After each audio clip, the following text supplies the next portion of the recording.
Growth and maturity. Um, I think when it comes to this, I'm guessing for everyone, there's been a point in our lives where we look back and look in hindsight and we just think to ourselves, man, only if I was just more mature, only if I knew then what I knew now, only if I could just go back and change things. And the reality of it is the fact that we can't go back and change it, right? But we always think to ourselves, man, if maybe 3 months ago I knew what I knew now, maybe things would just be a bit different. Even when I was younger, I always used to kind of think to myself whether it was great inventions, like even the Nintendo DS or all of these technological advancements, or even Bitcoin. I always kind of imagined to myself, only if I'd maybe could go back in time and tell myself, hey, this thing's about to start. Try and invent it or try and invest in this. So when it grows in a couple years, you'll be good. You'll be in a better position. Um, but I think the premise of what I'm trying to say is right. There's been a point for each and every single one of us where we just think to ourselves, man, only if I had grown, only if I was just a bit more mature, only if I knew what I knew now then. Right. So it shows you that this whole thing of life really is about growth and maturity, really is about growing and becoming, who we are to be and who we've been called to be. Right. And that's really what I kind of just want to talk about today. The premise of really getting wisdom, seeking out knowledge. Right. This actually really kind of comes from a book I've been reading, or I finished reading, called The Great Connection by Arnie Warren. Generally, it was the best book I've read yet. And it kind of talks about how to connect with people, but especially yourself. And what we kind of see in that book are people with different personality styles, right? There's one of dominance, one of influence, one of conscientiousness, which is kind of like an analyzer, and then one of steadiness. And the main character in the book is of the influencer style or influence style, and basically they're very much great with people, which is one of their strengths. But one of their weaknesses is the fact that they can find themselves maybe talking too much and trying to people please, right? And part of this very thing of growth and maturity in life is actually being able to look within. That's really how we grow. Whether it's reflection, whether it's meditation, it's looking from within, doing it again, an introspective analysis and seeing what are our strengths and what are our weaknesses. How can we amplify those strengths? And how can we get to a point where we almost nullify those weaknesses? Where those weaknesses or those things that were once weak for us are now even becoming strengths, right? And that can even serve as a testimony, not just for yourself, but for so many other people as well, that when they see you, they just see this change, they see this growth in you, they see this transformation. Um, And essentially, this person's boss, or the main character in the book, his boss is of the dominant style. And basically, he kind of only sees the bad in him. He kind of only sees the fact that he kind of likes to dictate. Or is he kind of almost sees him as like a dictator, pretty much. And his mentor in the book is of the steadiness style, and he's trying to tell him, yeah, the reason he's exhibiting or expressing this trait or this style of dictatorship is because it's one of the dominant style's weaknesses. When they're in their strengths, when they're in their prime, as people love to say, they're presidential. But when there's this weakness in them, or when they're expressing their weaknesses, they begin to exhibit dictatorship. And we all know the difference between someone who's presidential and someone who's a dictator. It's a vast difference, right?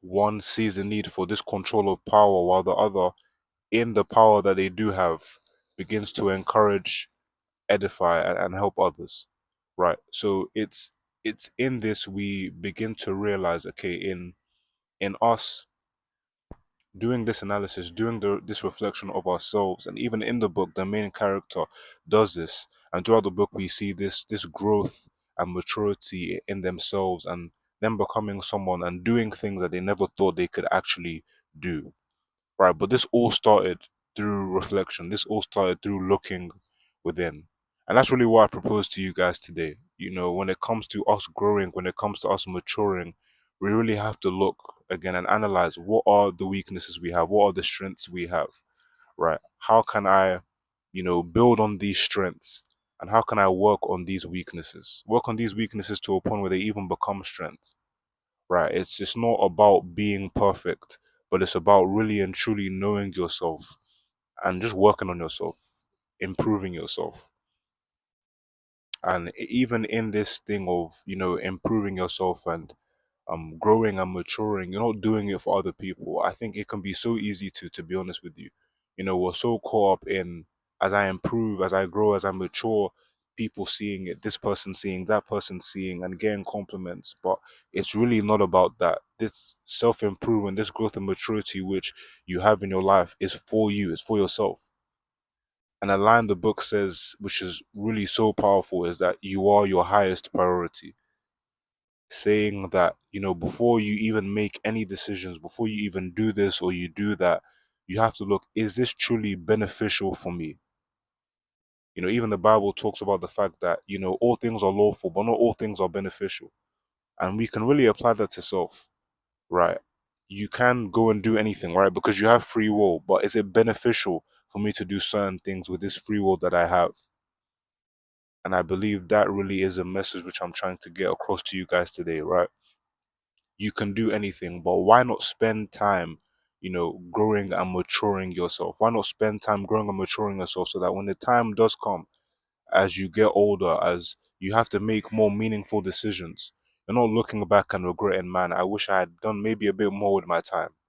Maybe if I had spent some time improving myself, spent some time acquiring and seeking out more knowledge, maybe I would have made a better decision. Maybe my life wouldn't be like this. We can get to a point in life where we grow in age, we grow in stature. That's something we all do. That's something which God has graciously handed to every single one of us. But not all of us grow in knowledge, which is the facts, right? Not all of us grow in knowledge. Not all of us grow in wisdom on a consistent basis, right? Because that comes with how you decide to spend your time. That comes with the things you choose to invest your time and yourself in, right? But when you choose to invest your time and yourself into things which are going to help you grow, well, it really reflects, right? It reflects in your decisions, it reflects in how you live your life, it reflects in the things that you do. And lastly, I'm going to leave you with this. It's actually a scripture. It's Proverbs 4, verses 7, and I'm going to read it to you guys. Um, just give me a couple seconds. Proverbs 4, verses 7. And essentially, the premise of what Proverbs is trying to get you to know is about this thing called wisdom. Sorry, just taking some time to get the scripture up. And essentially, this is what the scripture says. It says, the beginning of wisdom is this: get wisdom. Though it cost all you have, get understanding.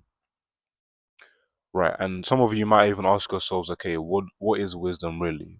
What is wisdom really and truly? And the definition of wisdom, which the dictionary tells you, is the quality of having experience, knowledge, and good judgment, the quality of being wise.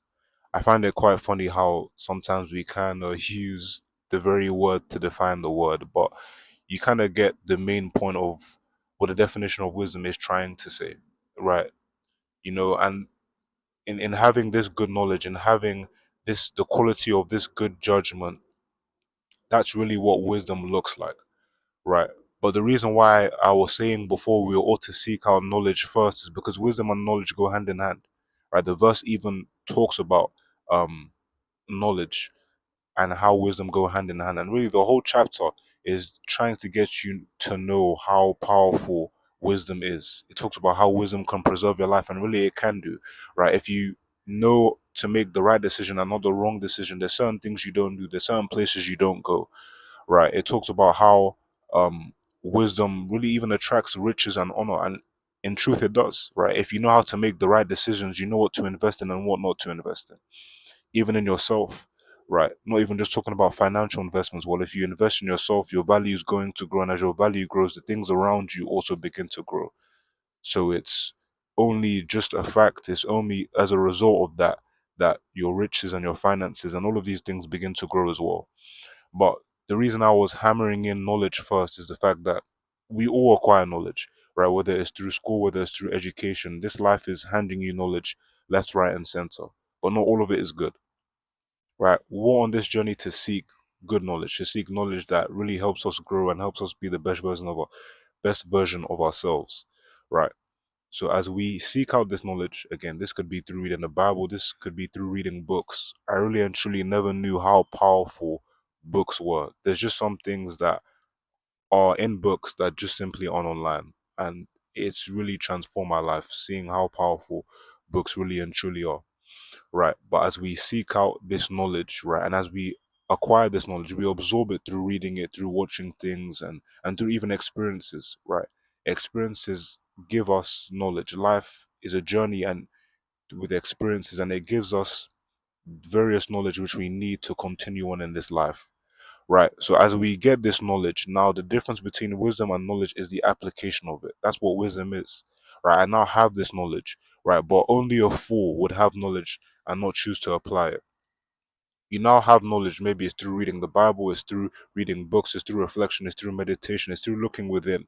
You have this knowledge, you reflected at your strengths and your weaknesses. Only a fool would now choose not to apply what you've learned. Only a fool would now choose to not apply the things you can do to better improve yourself, to better yourself, right? If you want even a visual representation of the difference between wisdom and knowledge, wisdom or knowledge, I should say, is looking at a red light. Wisdom is applying the brakes on your car, right? You can know something, right, but to apply it, it is so different. There's many things people know about their finances, but not everyone applies it, which is why some are rich and unfortunately some are poor, right? It's this thing of the application of knowledge. It's this thing of wisdom and knowledge which go hand in hand, which help us really begin to grow and mature in life. That's how we evolve. That's how, as time goes on, we begin to make more of the right decisions and less of the wrong. And we have less of that feeling of, oh, if I had just known this. Well, you actually have the satisfaction of the fact that you did know it and you made the right decision. Again, it's not about being perfect. We're human. We make mistakes.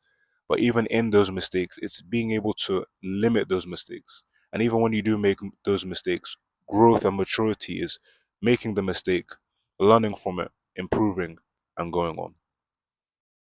Again, I appreciate you guys, and I hope this video was able to be a blessing to you. Take care, and I'll see you in the next one.